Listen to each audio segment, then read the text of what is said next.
যারা আমাদের জন্য কোনো সুফল বয়ে আনবে না, তারা আমাদের ক্ষতি করবে। সুতরাং তাদেরকেও আমাদের সংগ্রহ সদস্য করা যাবে না। হতে পারে দলের সংখ্যা কমে যাবে, লোকের সংখ্যা। আমরা কোয়ালিটিতে বিশ্বাস করি, কোয়ালিটি ভালো, কোয়ান্টিটিতে না। হাজার হাজার লোকের দরকার নাই, আমার খুব সলিড 10টা লোক হলেই চলবে, যারা দেশকে ভালোবাসবে, দলকে ভালোবাসবে, দেশের মানুষকে ভালোবাসবে, প্রয়োজনে জীবন দিতে প্রস্তুত থাকবে। প্রিয় ভাইরা, সামনে রমজান, আজকে সব রাত্রি ইনশাল্লাহ আমরা সবাই পালন করব। রমজানকে সামনে রেখে আজকে জিনিসপত্রের দাম বাড়ছে এবং বাড়ার প্রস্তুতি চলছে। সিন্ডিকেট তাদের কাজ করেই যাচ্ছে, সিন্ডিকেট তাদের কাজ বন্ধ করে নাই। সরকারের পরিবর্তন হয়েছে, কিন্তু সিন্ডিকেটের কোনো পরিবর্তন হয় নাই। সিন্ডিকেটের কাজ করে যাচ্ছে এবং এই সরকারকে একটি বিব্রত অবস্থায় ফেলে দিতে চেষ্টা করছে। আমরা যতই বলি এই সরকারকে আমরা সহযোগিতা করছি এবং সরকারের কোনো অবস্থাতেই আমরা ব্যর্থ হতে দেব না, ততই যেন সিন্ডিকেট একটু বেড়ে যায়, ততই যেন এই দুষ্কৃতিকারীরা এদের একটু বেশি আস্কারা পেয়ে যায়। কেন আমি জানি না। অনেকে বলে সরকারের মধ্যে এমন লোক রয়ে গেছে এখন পর্যন্ত যারা এদেরকে আস্কারা দিয়ে বড় করতেছে। প্রিয় ভাইরা, আমি কয়েকদিন একটা কথা বলেছিলাম ডেভিল হ্যান্ড নিয়ে, যে ডেভিল হ্যান্ড করার জন্য সারা বাংলাদেশ তো আপনারা ঘুরে বেড়াচ্ছেন, চষে বেড়ান, আপত্তি নাই, ডেভিল খুঁজেন, ভালো, কিন্তু হাতের সামনে যে ডেভিলগুলো রয়ে গেছে তাদেরকে ধরছেন না কেন?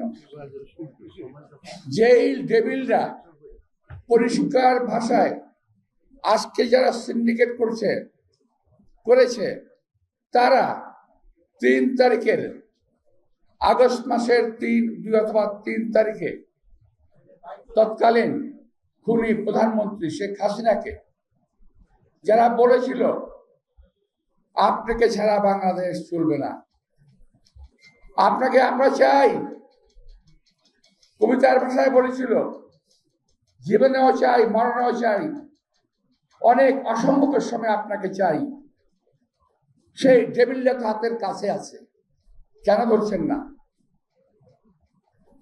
আজকে পত্রিকায় দেখলাম একটা বিজনেস নাম দিয়ে দিয়েছে আজকে কালকে, নাবিল গ্রুপ 12,000 কোটি আত্মসাৎ করেছে, তাকে আপনারা গ্রেপ্তার করছেন না।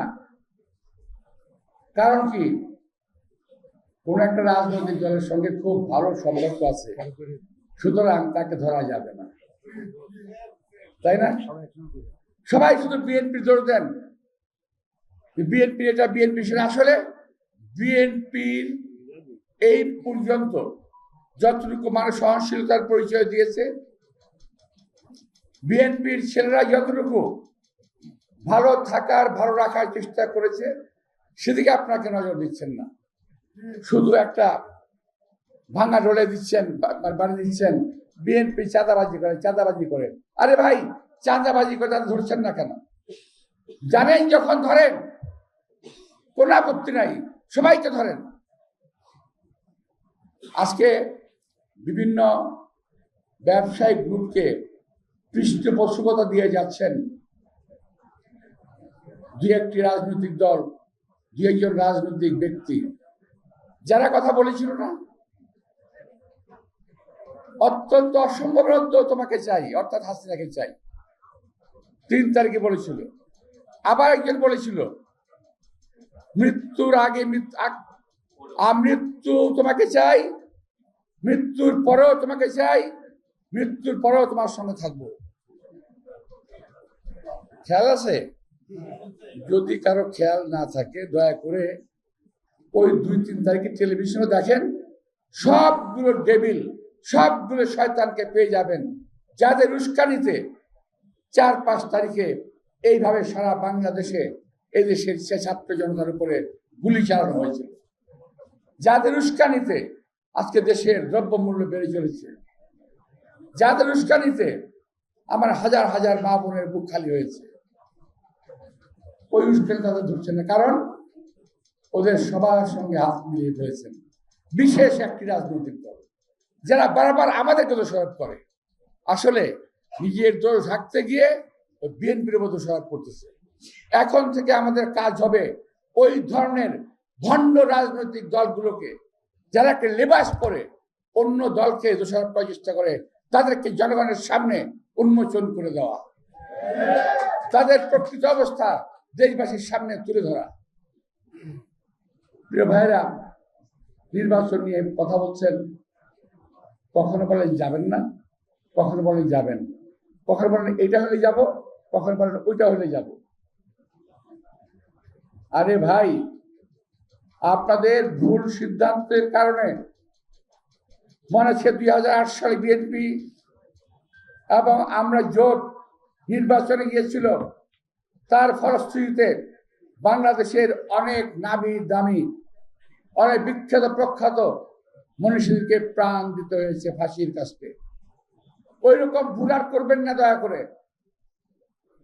একটি ভুল লক্ষ লক্ষ মানুষের জীবন কেড়ে নিতে পারে। সুতরাং নির্বাচন নিয়ে কোনো টাল ভাঙা করবেন না। আমি সরকারকে বলছি না, আমি বলছি এই সরকারকে বিভ্রান্ত করার জন্য বিভিন্ন রাজনৈতিক দল বিভিন্নভাবে নির্বাচন নিয়ে বিভিন্ন কথা বলছেন, এই সরকারকে অস্বস্তির অবস্থা ফেলে দিচ্ছেন। আমরা এই সরকারকে বলতে চাই, আপনারা ডিসেম্বরের ঘোষণা দিয়েছেন, ডিসেম্বর নির্বাচন দিন, আমরা সকল সময় নির্বাচনের জন্য প্রস্তুত ইনশাআল্লাহ।